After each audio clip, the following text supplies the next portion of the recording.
안녕하십니까? 뉴스포커스 이진건입니다. 22년 1월 7일 오늘 순서 시작하겠습니다. 오늘 주제는요, 첫 주제는 진작 정리했어야 이런 주제를 달아보았습니다. 무슨 얘기냐면 김종인 전 국민의힘 선대위 총괄 선대위원장 이야기입니다. 이분하고는 이제 결별을 윤 후보가 했죠. 그런데 만시지탄이라고 하겠습니다. 좀 더 일찍 결별했더라면, 아니면 제 생각에는요, 애초에 김종인 위원장을 맞아들이지 않았더라면 훨씬 낫지 않았을까, 이런 생각입니다. 왜냐하면 김종인 위원장의 무슨 그 역량을 제가 과소평가하거나 그런 건 아니에요. 두 분이 어차피 맞지 않았다, 이거 아닙니까? 그렇죠? 어차피 어울리지 않았어요. 화합할 수가 없는 그런 상대들이었으면 진작 만나지 않는 게 낫다, 이 말이죠. 그 김종인 위원장 처음에 말이죠, 들어오기 전에도 얼마나 서로 밀당인가요? 그걸 했습니까? 들어간다, 안 들어간다, 온갖 조건도 내걸고, 예? 그렇게 해서 국민들 아주 피곤하게 만들었죠. 그때는 또 이준석 당대표들을 또 밖에 나가서 안을 향해서 그냥 내부를 향해서 난사를 하고 있을 때 아니었습니까? 겨우겨우 봉합을 해가지고, 그렇게 해가지고 12월 6일 날 선대위가 출범을 했는데, 그 이후에 한 달 동안, 오늘이 7일이니까 그냥 한 달이죠. 한 달 동안 뭘 했습니까? 예? 그 역량이 정말 특출하다고 스스로가 예? 그렇게 자기가 자존자대를 해왔던 김종인 위원장 뭘 했습니까? 한 달 동안 제가 보니까 한 거라고는 윤석열 그냥 이 여론 지지율 바닥을 치는 거예요. 그거밖에 더 있습니까?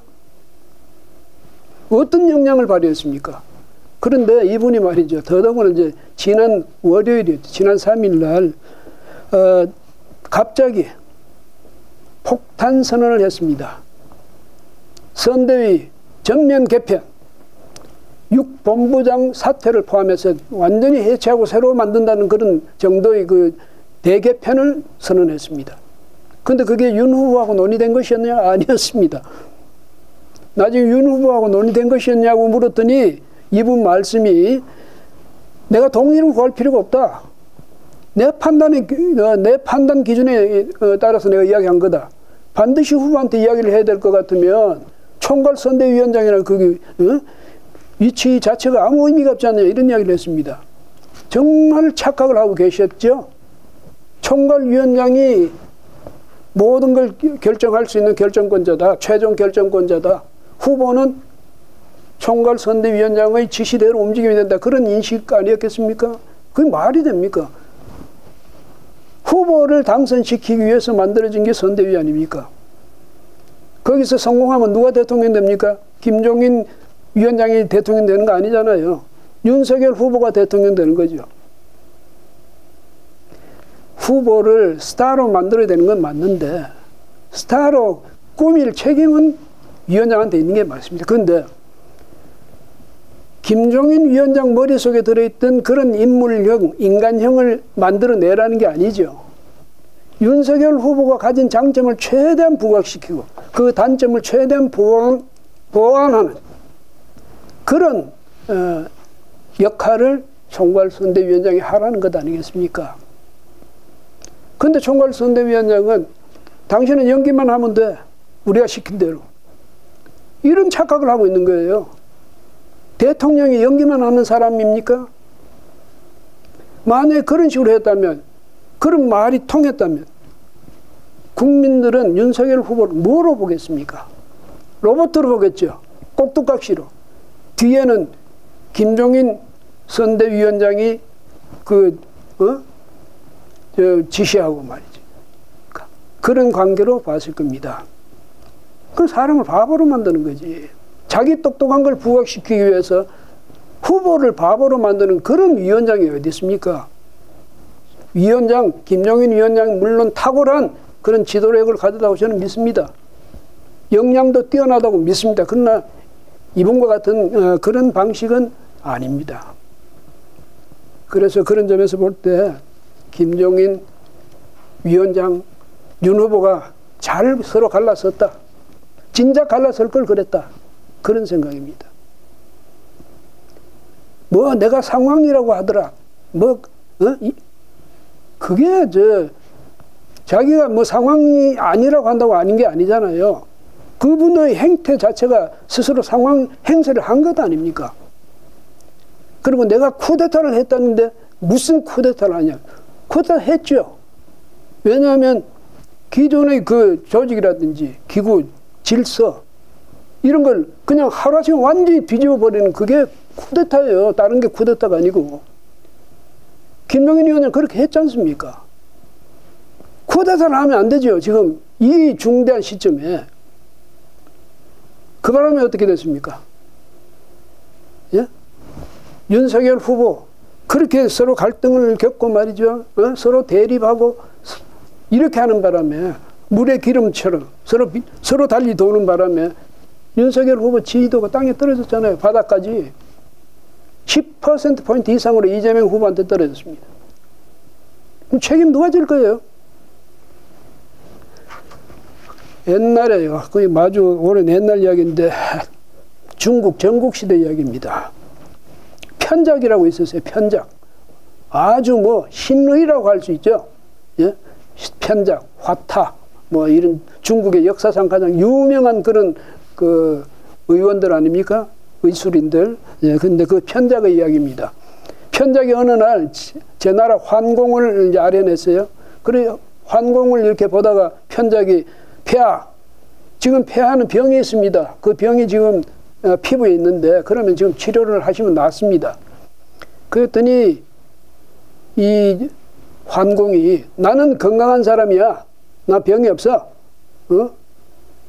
그러면서 좀 불쾌하면서 그러니까 편작을 내보내고 난 뒤에 자기 이제 막녀들한테 이야기합니다. 환공이 참 제 행의 뭐 의사들 말이죠. 의술을 업으로 살고 사는 사람들, 명성을 뭐 의술로 명성을 떨치는 사람 이런 사람들은 이제 말하는데 그 행의들은 그 의사들은 의사라는 사람들은 말이야. 의원들은 괜히 없는 병도 있는 것 같이 만들어 자기 이름 올리고 말이야. 돈벌이하고 그렇게 한다고 그렇게 비웃었어요.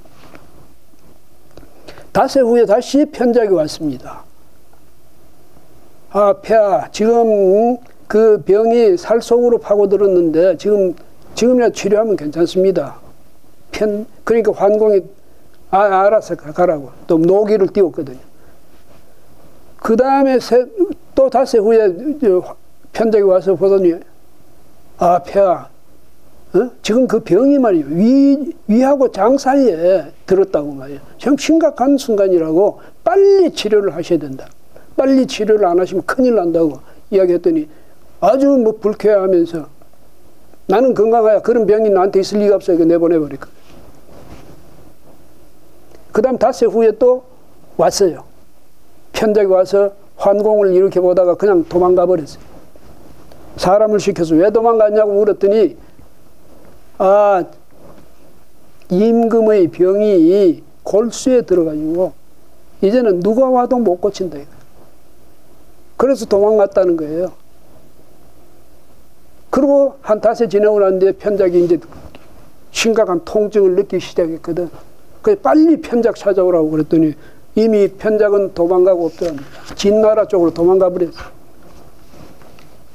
그리고 사실 그 제환공은 춘추 오페라고 그러지 않았습니까? 대단한 연걸이었는데 이 제환공은 그 병 끝에 죽었답니다. 앓다가. 환부는 빨리 도려내는 게 나아요. 예? 환부를 계속 끌어안고 간다든가 그걸 뭐 봉합한다? 그 봉합했잖아요. 몇 번이나 봉합했잖아요. 봉합을요, 확실하게 수술을 하고 제대로 봉합하면 모르지만은 그냥 그 겉에다가 이 뭐예요? 알코올 칠해가지고, 예? 거저 덮어놓는 그런 봉합을 하면요. 병이 안에서 덧나게 마련이죠. 그 윤 후보 또 국민의힘 이번 이런 일련의 사태를 통해서 많은 걸 깨달았으리라고 생각합니다. 그런데 깨달은 건 좋은데요. 그동안 상처가 너무 컸죠. 예? 그 소중한 시간을 한 달을 이런 식으로 허비했다. 그냥 허비했을 뿐 아니라 국민들이 돌아서게 만들었다. 민심이 돌아서게 만들었다. 이 점을 통렬하게 반성해야 될 겁니다. 그리고 이제는 시간 얼마 없어요. 그러니까 1분 1초를 아껴야죠. 예? 1분 1초를 한 달, 하루 한 달, 이런 맞잡이로 지금 아껴야 됩니다. 또다시 이런 사태가 만약에 또 벌어지면 이제 영영 희망이 없어진다.